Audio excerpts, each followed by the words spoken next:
बंजारन बहू। कमला एक बहुत स्वार्थी महिला है। उसने पैसों के लिए एक ऐसे इंसान से शादी की जो पहले से शादीशुदा और एक बच्चे का पिता भी था। कमला के पति को मरे हुए एक अरसा बीत गया है। अब वो अपने सौतेले बेटे वैभव के साथ रहती है। वैभव के दिल में अपनी माँ को लेकर इतना डर है कि वो अपनी माँ के सामने एक शब्द नहीं बोल पाता। उसकी माँ जो कहती है उसको सर झुकाकर वही मानना पड़ता है। वैभव, तुमने अभी तक घर का काम क्यों नहीं किया? तुमसे कितनी बार कहा है कि सूरज निकलने से पहले तुम घर की साफ सफाई पूरी कर दिया करो। वैभव कुछ नहीं बोलता, चुपचाप सर झुकाए अपनी माँ की बात सुनता रहता है।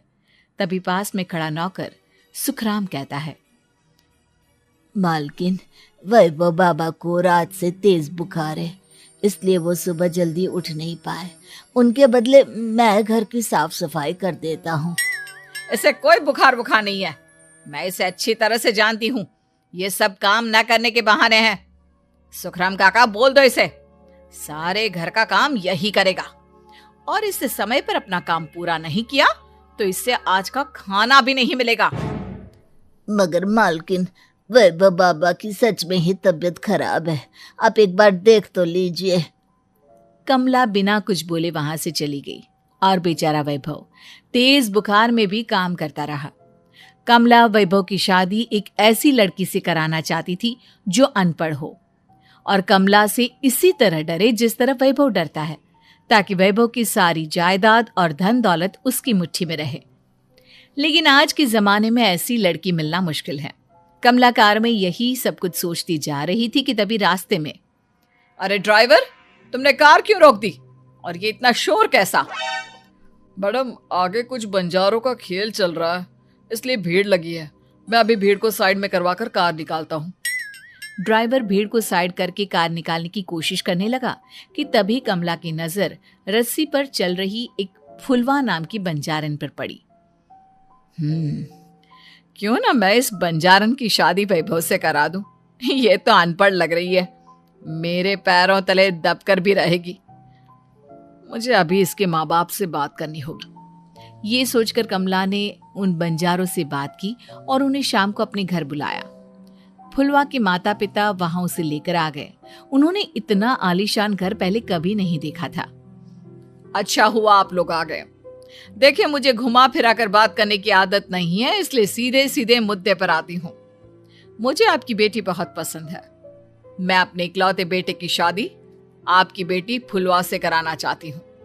इसके बदले में आप जो चाहो वो ले सकती हैं। तभी फुलवा की माँ कहती है, ये क्या कह रही है मैम साहब? कहीं आप हमारी गरीबी का मजाक तो नहीं उड़ा रही ना? आप मेरे बेटे से मिल लो। अगर आपको मेरा बेटा पसंद आता है तो मैं कल से ही शादी की तैयारी शुरू कर दूंगी। सुखराम, वैभव को लेकर आओ। फुलवा अपनी माँ के कान में फुसफुसाती है, माँ, कहीं इस मेम साहब का छोरा पागल तो ना है? फुलवा अपनी माँ से बात कर रही होती है कि वैभव वहां आता है। फुलवा उसे देखती ही रह जाती है और उसके माता पिता उसकी शादी तय कर देते हैं। शादी वाले दिन किसी को फुलवा और वैभव की बेमेल विवाह की बात समझ में नहीं आती। फिर भी एक औरत कमला से पूछ ही लेती है, कमला जी, आपने अपने इकलौते बेटे की शादी देहाती गवार से क्यों करा दी? ये बंजारन आपके घर की बहू बनने लायक तो नहीं है। कम से कम अपने स्टेटस का ही ख्याल कर लिया होता।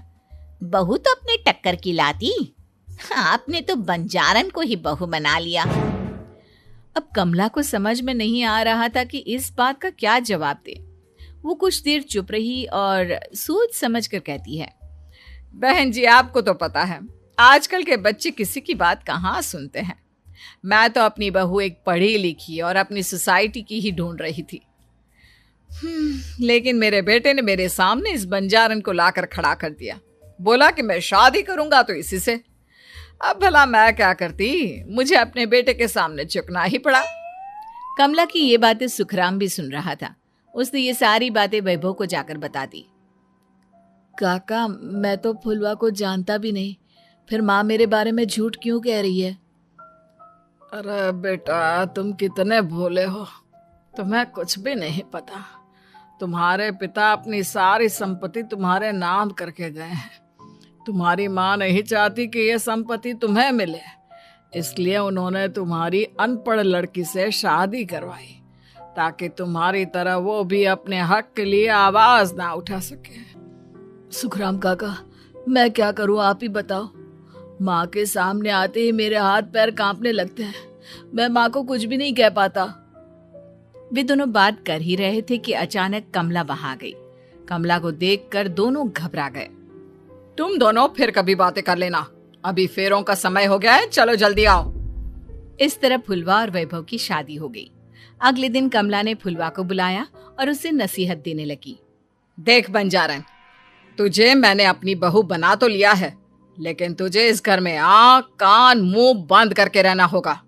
घर का काम कर और अपने पति से मतलब रख, समझी? कमला का ऐसा रवैया फुलवा को बिल्कुल समझ में नहीं आया। उसने वैभव से इस बारे में बात की। सुनिए ना, माँ जी ने जिस तरह मुझसे बात की मुझे अच्छा नहीं लगा। शादी से पहले तो वो मुझसे बहुत अच्छे से बात कर रही थी, लेकिन शादी के बाद उन्हें क्या हो गया? तुम ज्यादा मत सोचो, जैसा माँ कहती है वैसा ही करो। ये कहकर वैभव वहां से चला गया। अगले दिन वैभव को घर के नौकरों की तरह काम करता देख फुलवा को बहुत हैरानी हुई। फुलवा ने इस बारे में सुखराम काका से बात की तो सुखराम काका ने फुलवा को सारी बात बता दी। अब फुलवा को समझ में आ गया कि उसकी सास ने एक बंजारन को बहू क्यों बनाया। एक दिन वैभव घर का काम कर रहा था, तभी उससे कांच की प्लेट टूट गई। किसने गिराई ये कांच की प्लेट? वैभव को वहां खड़ा देख कमला ने छड़ी से उसे मारना शुरू कर दिया। उसके पैर में कांच चुभ गया और खून बहने लगा, लेकिन फिर भी कमला उसे मारे जा रही थी। ये देखकर फुलवा ने कमला के हाथ से छड़ी छीन ली और तोड़कर फेंक दी। बंजारन, तेरी इतनी हिम्मत, तूने मेरे हाथ से छड़ी छीनी? कमला फुलवा को थप्पड़ मारने ही वाली थी कि फुलवा उसका हाथ पकड़ लेती है। ओ ससु माँ, मैंने मॉम की गुड़िया ना समझ लियो। बंजारन हो बंजारन, ईंट का जवाब पत्थर से देना जानती हूँ। आज के बाद मेरे या वैभव जी के ऊपर हाथ उठाने की सोचियो भी ना, समझी ससु माँ? ये कहकर फुलवा वैभव को लेकर वहां से चली गई। उसने वैभव के पैर पर पट्टी बांधी, उसके आंसू पोंछे। वैभव ने पहली बार किसी के दिल में अपने लिए इतना प्यार महसूस किया।